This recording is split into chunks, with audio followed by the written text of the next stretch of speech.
Et on se retrouve aujourd'hui sur le BTC face au dollar qu'on va analyser ensemble. Vous le savez, on s'attend à un léger petit pump, même malheureusement ou heureusement pour ceux qui veulent acheter plus de BTC, eh bien retrouver une correction pour celui-ci et enfoncer encore légèrement le cours.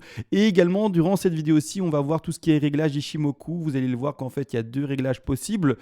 Personnellement, j'ai toujours de base travaillé avec les réglages qui existent depuis des années et qui sont utilisés sur les marchés traditionnels. Mais il est vrai que sur les crypto-monnaies, on peut également basculer sur un autre réglage. Je vais vous montrer la source et également je vais expliquer quels sont les chiffres, à quoi correspond le 9, 26, 52, qui sont les réglages de base et également à quoi correspond par exemple le 10, 30, 60 et pourquoi on le change de cette manière-là, etc., etc. On verra ça durant la vidéo, on verra bien entendu l'analyse Ishimoku également, où est-ce qu'on en est et d'ailleurs par rapport aux deux écoles, parce que finalement il y a deux écoles par rapport aux deux réglages vus. Tout ça sera vu dans la vidéo, voir finalement les opportunités de trade, les opportunités d'achat, de vente, etc. Mais bref, tout ça sera fait, vous le savez, après la toute petite intro. Et ça y est, l'intro est faite et vous le savez, avant de commencer, je remercie les dernières personnes qui ont fait des donations. Merci à vous si vous vous reconnaissez clairement parce que je ne le cache pas, ça aide énormément quelqu'un qui dépense autant de temps sur Internet. Je pourrais passer ce temps à faire autre chose et clairement, ceux qui apportent le soutien, c'est bienvenu.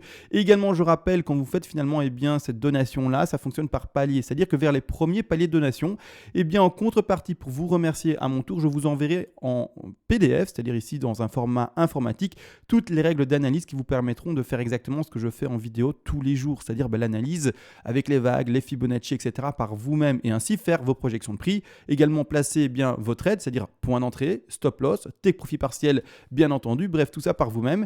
Et également, il est vrai, on va parler du dernier palier de donation vers les derniers, donc c'est-à-dire les paliers de donation les plus élevés. Vous pourrez me demander une analyse à la demande sur l'actif spéculatif de votre choix. Crypto-monnaie, c'est le plus souvent demandé, mais il m'arrive également d'avoir des demandes sur des actifs beaucoup plus traditionnels. Ça sera fait en vidéo, le plus rapidement, bien entendu, pour vous, en privé. Maintenant, tout ça a été dit, on peut agrandir l'écran et on va parler premièrement ici des vagues, d'accord. Et en seconde partie, on va parler d'Ishimoku. Premièrement, les vagues, je suis toujours dans cette construction ici, entre guillemets, de léger pump. Vous le voyez ici, suivi de lignes blanches. On va regarder les différents objectifs, etc. On peut également spéculer sur le fait, attention, on va vite basculer de graphique, sur le fait qu'on aille combler en fait le gap qui est installé ici entre les alentours des 46 000 et un peu plus haut, 49 000 $. 48 000 $, on est à combien ici? En daily, c'est pas évident à lire. On va passer vite fait en 4 heures, à mon avis, ça sera plus simple.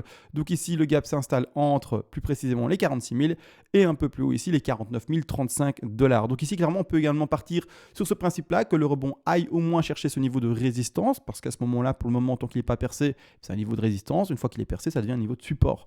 Malgré tout, en termes d'Elliott, on est dans la construction actuellement de ceci. Alors, donc d'une B vers une C. La flat, on l'a abordé hier, vous le savez, dans la construction, tout simplement de cette A, B et C en blanc. Je vais mettre ici le degré beaucoup plus important pour qu'on puisse vraiment tous le lire.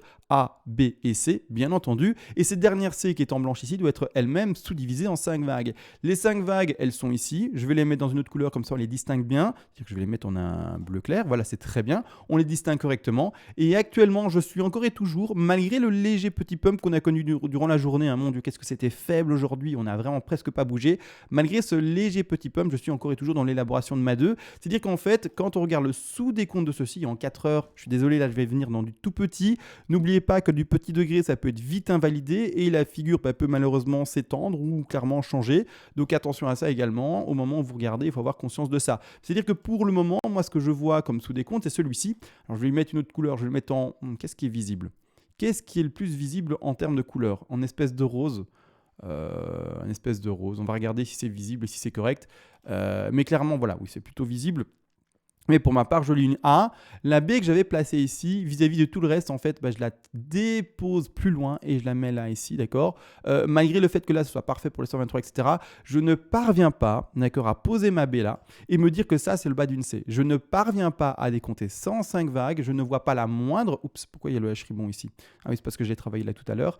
Je ne parviens pas à trouver la moindre divergence. Je ne parviens pas à terminer cette B vers C potentielle en 5 vagues. Je ne parviens à rien. C'est-à-dire que pour moi, dans tous les cas, je vais étendre ceci, mettre ça comme une B et voir en fait le sous-décompte qui a été vu tout simplement et finalement indiqué ici, d'accord, comme une WXY. Donc ici, je suis désolé, je suis en horaire. C'est un travail qui, voilà, est trop minutieux à mon sens, qui forcément ne va pas apporter un résultat super important, surtout quand on fait du swing trade sur des time frames plus grandes. Là maintenant c'est vraiment chipoté à mon sens, mais voilà ce que je vois plutôt. Une WXY comme sous décompte, d'accord, pour aller trouver eh bien le sommet de B qui s'arrête sur un Fibonacci des 113. Les 113, je rappelle, c'est un Fibonacci qui est beaucoup plus souvent utilisé en termes de bourse traditionnelle. Donc ici on va chercher avec la profondeur de figure les 123, mais on s'arrête également proprement sur les 113 ici. Je termine ma B en rose, hein, d'accord, c'est-à-dire la degré un peu plus grand. À cet endroit-là, clairement, B, et puis par après aller chercher la C, c'est ce qu'on est en train de faire, pour après rebondir. Autrement, je n'arrive pas à décompter quoi que ce soit d'autre, d'accord? Donc clairement, je suis dans cette configuration-ci. Maintenant, mais j'attends quoi? Et bien finalement que ça enfonce encore légèrement le cours pour aller rechercher cet objectif de C, trouver finalement un niveau de support, si on peut s'exprimer de cette manière-là, et enfin rebondir définitivement et retrouver des prix tels par exemple les 42, 43, 44 et 45 000 et même peut-être beaucoup plus. Bon, je l'ai dit par rapport au gap de toute manière, mais c'est-à-dire que là actuellement, si je remets tout ce qui est en trop à l'écran, ou en tout cas les petites figures qui ne devraient pas être aussi grandes en retrait, eh bien clairement, mon objectif de A, B, C, désolé, là c'est vraiment pour les personnes assez avancées, et surtout c'est pour se tirer les cheveux, eh bien seront les 61,8 et les 100% de Fibonacci. C'est-à-dire que là maintenant, clairement, on peut s'attendre à un cours sans le moindre problème. Cet objectif ici maintenant des 38 284 $, d'ailleurs on y est presque bientôt, et également plus bas, sans le moindre souci, aller chercher les 100% de Fibonacci, ici qui sont également les 36 952 $. Sans oublier, parce que ça c'est important de le comprendre, que ces deux targets-là sont les targets d'une flat en running, mais on peut très bien également faire une flat en étendue qui irait rechercher ces 123, voire même ces 161,8% de Fibonacci. Dans ce cas de figure-là, les 123 se retrouvent dans le tour des 36 000 $ et un peu plus bas, 161,8 qui se retrouve 34 800 $. Si vous ouvrez un trade, j'insiste, votre stop loss, ne soyez pas trop agressif. Mettez-le au moins en deçà de ces 161,8% de Fibonacci qui ici représentent les 34 800. Si vous mettez votre stop loss au-dessus et qu'en fait on fait un baissé non pas en running mais qu'on l'a fait en étendu, vous êtes là en train de vous dire mince, on a été recherché beaucoup plus bas et je suis sorti du trade. Alors qu'il y a peut-être un rebond à jouer par après. Donc faites attention à ça par rapport au stop loss. Bien entendu, regardez le risque management s'il est intéressant par rapport au ratio, par rapport à l'exposition, par rapport au capital du coup que vous pourrez octroyer à ce trade-là. Faites attention à ça, c'est tout un travail. Bien entendu, on n'ouvre pas un trade un peu au hasard comme si on jouait au loto ou même au casino surtout. Maintenant, ça c'est vu. J'ai expliqué grossièrement dans quoi j'étais A, B, C et attention, du coup, une fois que cet ABC sera terminé, on pourra enfin, normalement, sauf si on voit un truc encore plus compliqué qui se dessine dans les petits degrés, mais enfin terminer le bas de note 2 ici qui se fera. On le voit dans le tout petit degré que j'ai installé ici, finalement à l'écran, mais que je vais mettre dans un degré en tout cas plus intéressant. Je mets la A, B, C, je la laisse ici en retrait. On va aller chercher la 2. Allez, je symbolise la 2 sur les 36 928 $, donc c'est-à-dire les 100% de Fibonacci. Je laisse le potentiel à la C d'aller chercher son deuxième objectif de running, bien entendu, flat en running, pour après bien tout simplement rebondir avec ceci. Maintenant, c'est-à-dire que, pas compliqué, il faudra compléter ce degré-ci qui est en bleu pour terminer la C. Bien entendu, c'est-à-dire qu'ici je vais la mettre en mineur, comme ça on la voit un peu plus fortement. Et le travail là a été fait hier, donc pas compliqué. Vraiment, on part sur, je le refais en en deux mouvements. C'est-à-dire ici 1, on va chercher spéculer pour le moment le bas de 2, 3 qui a déjà été posé d'ailleurs ici à 161,8, retracement de 4 qui sera lui au contraire assez fort étant donné que pour le moment, jusqu'à preuve du contraire et qu'elle aille chercher plus bas, eh bien la 2 se montrerait plutôt faible. À ce moment-là, eh bien, on va mettre la 4 plutôt fortement sur ces 50% de Fibonacci qui se situe d'ailleurs ici, d'accord, si vraiment on doit se remontrer, et en tout cas si on doit se montrer vraiment faible sur cette 2-là, bien entendu, et par après enfin terminer notre fameuse 5 qui elle ira rechercher l'objectif des 100% de Fibonacci qui se situe d'ailleurs ici, d'accord. Dans ce cas de figure-là, on peut vraiment spéculer qu'on y est chercher cette zone des 53 044, donc c'est-à-dire 53 044 $ pour ce dernier. Et enfin, par après, eh bien, trouver cette dernière phase d'écrasement pour redescendre avec le cours. Là maintenant, il n'y a pas grand-chose à ajouter de plus pour l'Elliott Wave, étant donné que vous l'avez vu, ça fait maintenant depuis... Je vais retirer mes dessins. Ça fait maintenant depuis ici la date du 25 mai à aujourd'hui, date 27, presque 28 mai, où on est quasiment au même prix. On est à 38 900. Pour le point le plus haut, on a été à 40 600. Et pour le point le plus bas, on a été à 36 400. Vraiment, fluctuation de prix très faible. Entre guillemets, un range interminable depuis 3 jours, bon ben c'est la vie et c'est comme ça. C'est-à-dire que là maintenant, ben, on travaille des toutes petites time frames, on est en horaire et on essaye de finalement de s'en sortir avec ça pour pouvoir déterminer dans quelle vague on est. Maintenant que tout ça par rapport aux Elliott Wave a été dit, donc ici clairement à vous de prendre votre position, etc. par rapport à cela, par rapport à votre conviction également de décompte, on va passer sur l'Ishimoku. Alors surtout en fait la vidéo c'est pour ça, parce que voilà, en Elliott c'est très très faible finalement le message que je pouvais apporter aujourd'hui, mais malgré tout en Ishimoku, je veux répondre à cette question qui a été souvent posée dans les commentaires, c'est Emma, c'est quoi ton réglage Ishimoku et est-ce que surtout tu utilises le réglage qui est destiné entre guillemets aux crypto-monnaies. Alors on va en parler, d'accord, on va en parler parce que clairement pour moi c'est en débat. Avec moi-même, hein, je me dis est-ce que je dois appliquer tel ou tel finalement réglage à l'Ishimoku. Mon cœur, si on peut s'exprimer comme ça, eh bien doucement bascule vers le réglage Ishimoku qui irait vers les cryptos parce que ça me semble le plus logique. Mais maintenant encore une fois on va en discuter. Vous pourrez me dire dans les commentaires pour vous, hein, parce qu'il y a 2 écoles vous allez voir qui défendent la chose. Est-ce que oui ou non c'est pertinent de changer les réglages Ishimoku qui ont été, hein, je le rappelle tout de même, ça je vais le montrer dans la source, qui ont été tout de même travaillés par ici. Le créateur qui s'appelle, j'ai toujours du mal avec les noms qui sont pas européens entre guillemets.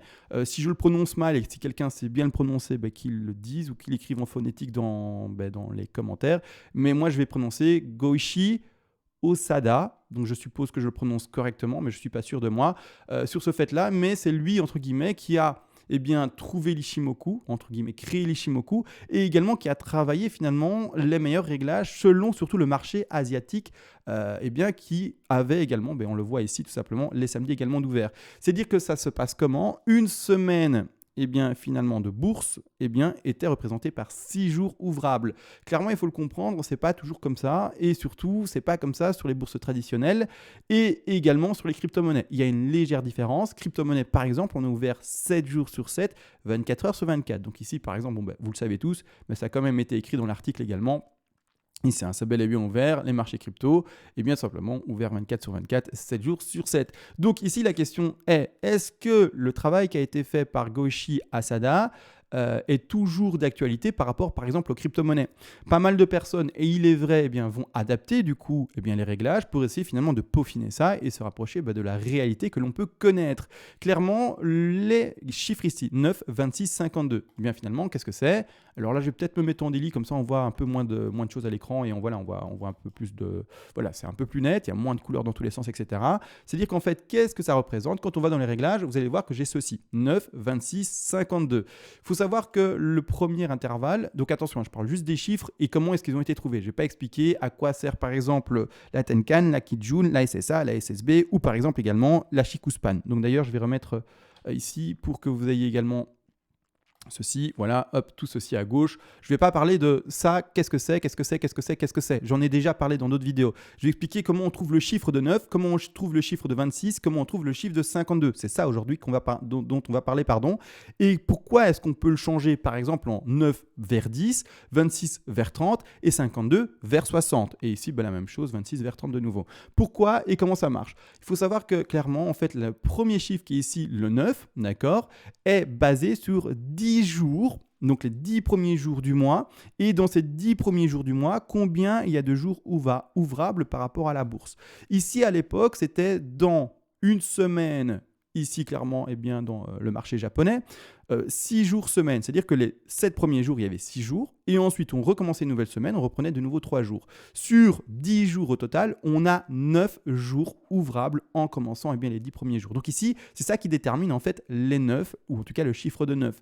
Ensuite ici, on a le 26, bien entendu, ça c'est 10 plus 10, plus 10, c'est-à-dire 10 fois 3 également, tout simplement. Et donc ici, comme on a 9, 18, 27, malheureusement là, j'ai un petit couac. Moi, je devrais finalement également faire ça sur un papier, mais je fais confiance, je pars sur un 26, bien entendu. Et ici, donc ça, c'est finalement les 26 jours ouvrables sur un mois. Et également, du coup, le dernier chiffre des 52, c'est les jours ouvrables sur 2 mois, donc ici pas plus compliqué, ils ont pris le premier résultat d'un mois et ils ont fait x2. Maintenant la question par rapport aux crypto-monnaies, c'est quoi ? C'est que là maintenant au contraire, il n'y a plus de jours de pause, d'accord ? Donc sur 10 jours pour le premier chiffre ici, on ne se retrouve plus à 9, hein, d'accord, mais on se retrouve à 10 d'office, d'accord. Sur un mois, alors, bon, il y a des mois de, vous le savez très bien, 31 jours, il y a des mois de 30 jours, et il y a même un mois qui fait moins de 30 jours. On va partir sur un 30, et ici, bon, ben voilà, apparemment, tout le monde se met d'accord sur un 30. On place du coup 30 jours pour un mois, et pas plus compliqué, 2 mois, on part également sur 60 jours. Ceci est fait pour finalement essayer de se rapprocher le plus possible de la réalité du marché, d'accord. Pour moi, ça me semble logique. Ça me semble logique de finalement adapter tout doucement cela parce qu'on n'a pas le même marché qu'en Asie, en tout cas qu'au Japon à l'époque. Et donc pour moi, ça me semble normal eh bien de réadapter ça par rapport au marché que l'on vit réellement. Maintenant, à vous de me dire dans les commentaires si oui ou non, en fait, pour vous c'est normal. Si au contraire, il faut garder les anciens réglages qui existent depuis toujours par rapport aux Ishimoku, parce que ici, clairement, on va lire le dernier paragraphe, hein. Néanmoins, il y a un débat en cours sur l'efficacité de la modification des paramètres. Certains prétendent qu'il est logique de les ajuster, mais d'autres affirment eux au contraire que l'abandon des paramètres standards perturberait l'équilibre en fait, du système et produirait de nombreux faux signaux, ou en tout cas des signaux qui sont ici non valides. Maintenant, c'est un débat. Est-ce que oui, non, vous êtes pour ou contre? Dans quelle école vous êtes? C'est à vous de voir, d'accord? Personnellement, clairement, mon cœur penche finalement, si on peut s'exprimer comme ça, de plus en plus vers une logique qui est, comme le cours est ouvert 7-7, 24-24, 10 jours sur 10, 30 jours sur le mois et 60 jours sur les 2 mois, il me semble logique également d'adapter ceci.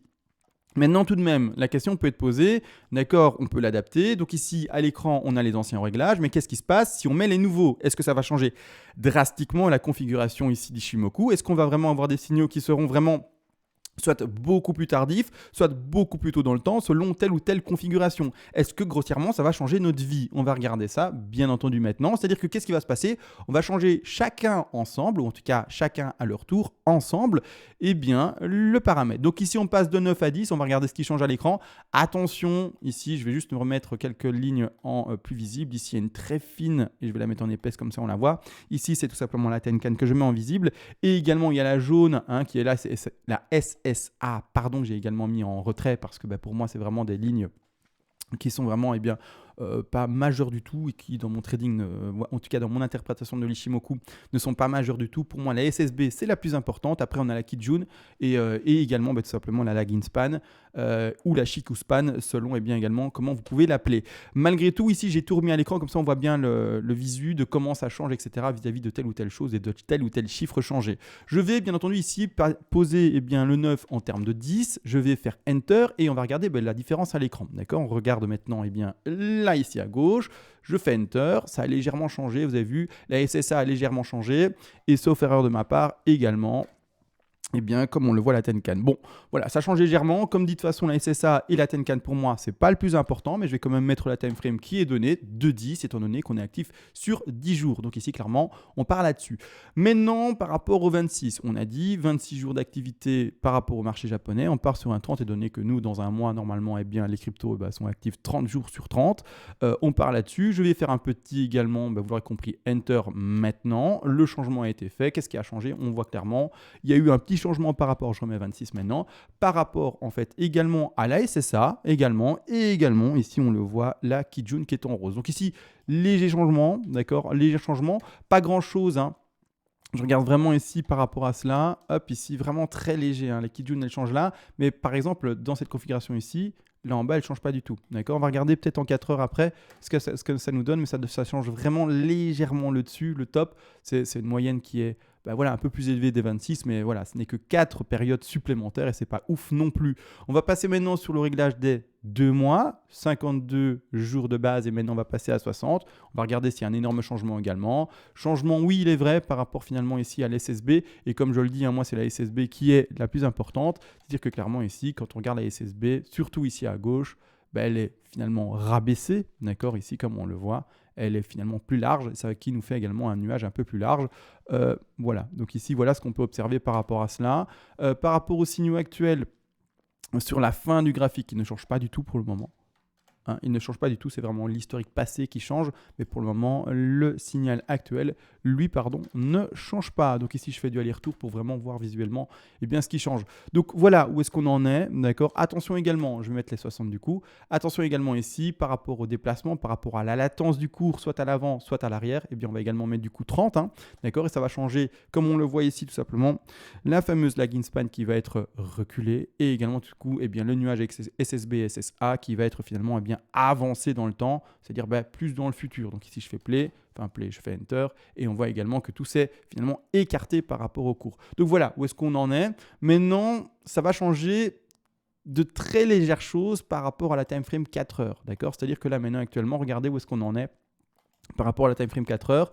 La SSB se retrouve légèrement décalée à droite, c'est-à-dire que clairement, je vais regarder surtout ici la SSB, parce que c'est la SSB qu'on attend actuellement, hein, étant donné que la lagging span, c'est-à-dire la Chikou span, est au-dessus du cours, donc ça c'est déjà un bon signal. La Kijun, elle a été percée par le cours, donc c'est également un second bon signal.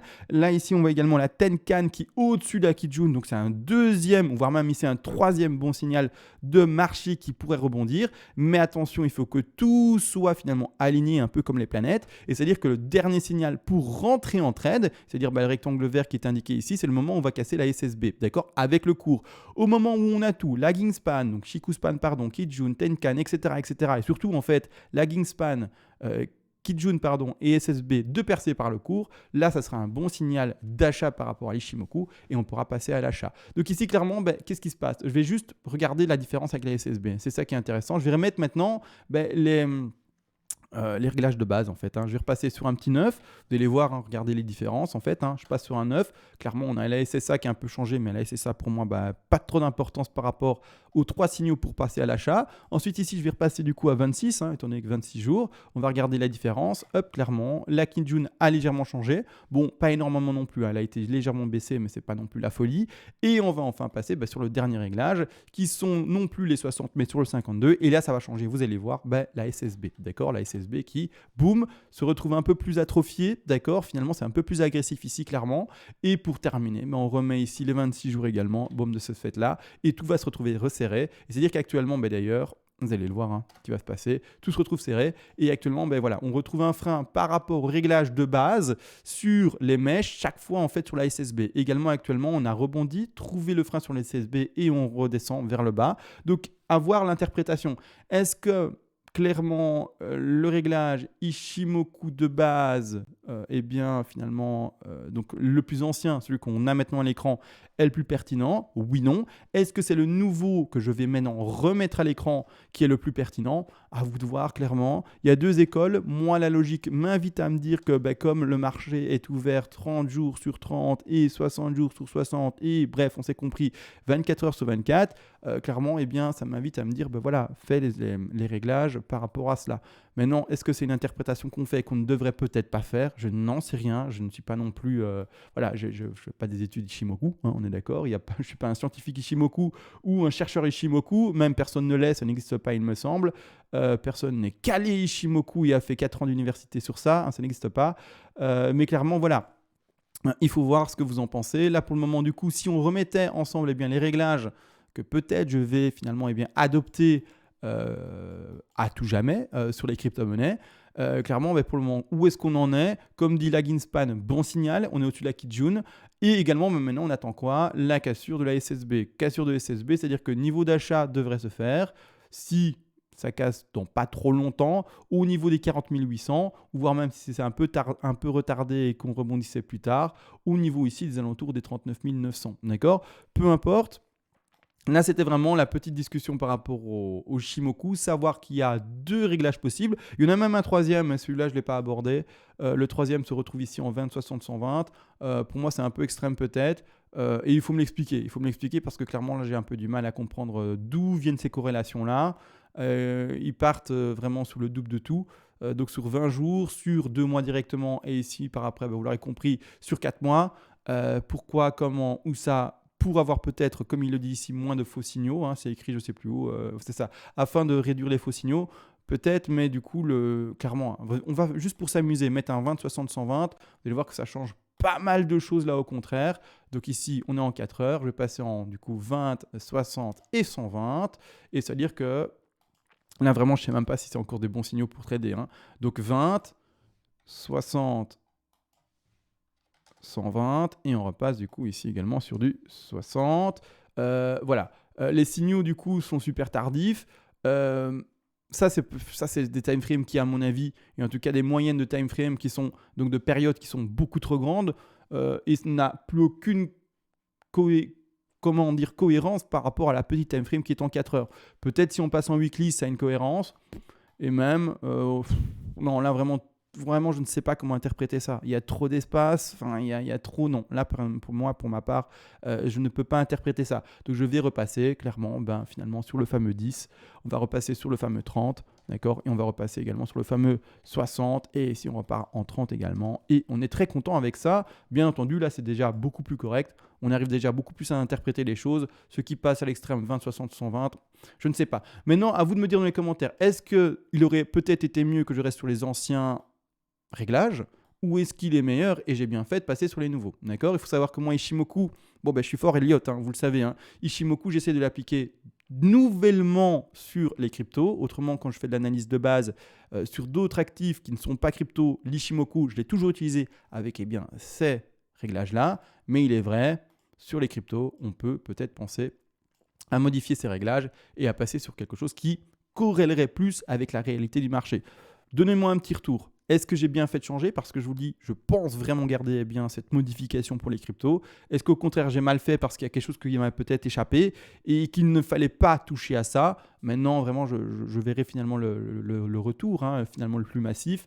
Est-ce qu'il fallait changer? Est-ce qu'il ne fallait pas changer? Bon, mais moi, je pars sur ce que je pense être le plus logique et on verra bien entendu ce qu'il en est. Donc, vidéo finalement, juste pour parler de ça. Le début de vidéo, vous avez bien vu. Elliott Wave, oui, mais là, on est fort à plat et voilà, on laisse les choses faire et voilà, quoi, rien de compliqué, entre guillemets, ou tout compliqué même, j'ai envie de dire. Et là, on tempo et on regarde et on observe et on voit comment ça se dessine. Et voilà, d'accord, on garde son trade si vous êtes en long, on prend ses TP, on déplace son stop loss en termes de stop profit dès que vous pouvez. Et bref, vous tenez votre trade mais comme il se doit. Mais non, on ne va pas faire plus long. Dites-moi juste dans les commentaires si oui ou non j'ai dû et j'ai bien fait du coup et bien le changer, ou si au contraire je n'aurais pas dû et du coup j'ai mal fait de le changer. Maintenant sur ce, bien on se retrouve à demain en espérant avoir des choses beaucoup plus fun à raconter que les réglages Ishimoku et une toute mini vague. Et sur ce, ciao.